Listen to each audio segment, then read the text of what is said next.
Assalamualaikum, halo teman-teman, selamat datang kembali di Lebah Hati Channel.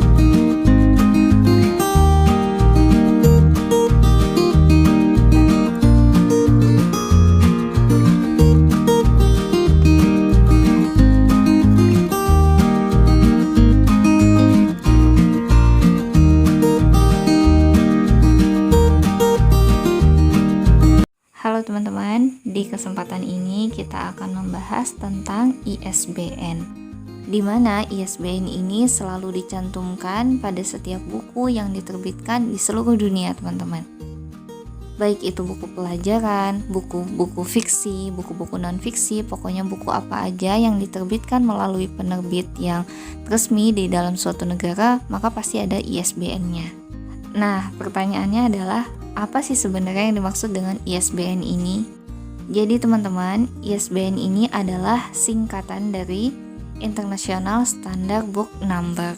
Jadi teman-teman, ISBN ini adalah suatu kode unik berupa deretan 13 angka dan gak akan pernah sama kodenya ini antara satu buku dengan buku yang lainnya, antara satu penerbit dengan penerbit yang lain. Pokoknya dia unik banget dan ini berlaku untuk buku di seluruh dunia teman-teman.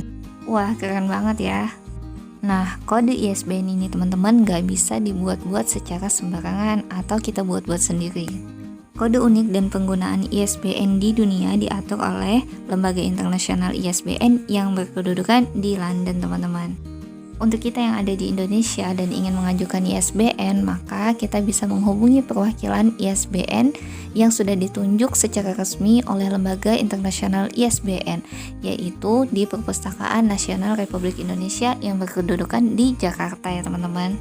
Pengajuan ISBN ini sendiri tidak bisa dilakukan secara personal atau diminta langsung oleh penulis, melainkan harus melalui perantara baik berupa lembaga ataupun penerbit resmi yang sudah terdaftar di Perpustakaan Nasional Republik Indonesia, teman-teman. Di dalam pengajuan ISBN, maka teman-teman penerbit atau dalam hal ini bertindak sebagai pemohon ISBN harus mencantumkan yang namanya halaman judul, balik halaman judul, kemudian kata pengantar dari penulis, lalu juga daftar isi dari buku yang akan diterbitkan. Jadi teman-teman, naskahnya harus sudah siap dulu, harus sudah benar-benar siap untuk naik cetak, baru bisa diajukan ISBN-nya.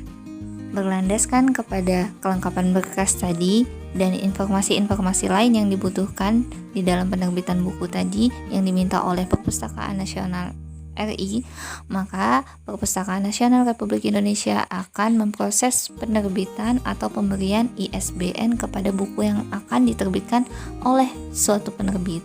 Setelah diproses, maka buku teman-teman yang akan diterbitkan bisa diberikan ISBN-nya oleh Perpusnas secara resmi teman-teman. Selanjutnya, ISBN dalam bentuk barcode akan dicantumkan pada halaman belakang buku atau pada sampul belakang buku dan di balik halaman judul, dan juga pada punggung buku untuk buku-buku yang tebal ya teman-teman. Dan tahu nggak sih teman-teman, saking uniknya ISBN ini, dia nggak cuma berbeda antara satu judul buku dengan judul buku yang lainnya aja, tapi ISBN ini juga bisa berbeda bahkan untuk satu judul buku yang sama. Loh, kok bisa? Misalnya begini teman-teman, ada satu judul buku yang akan diterbitkan, judulnya sama, penulisnya sama, penerbitnya juga udah pasti sama dong.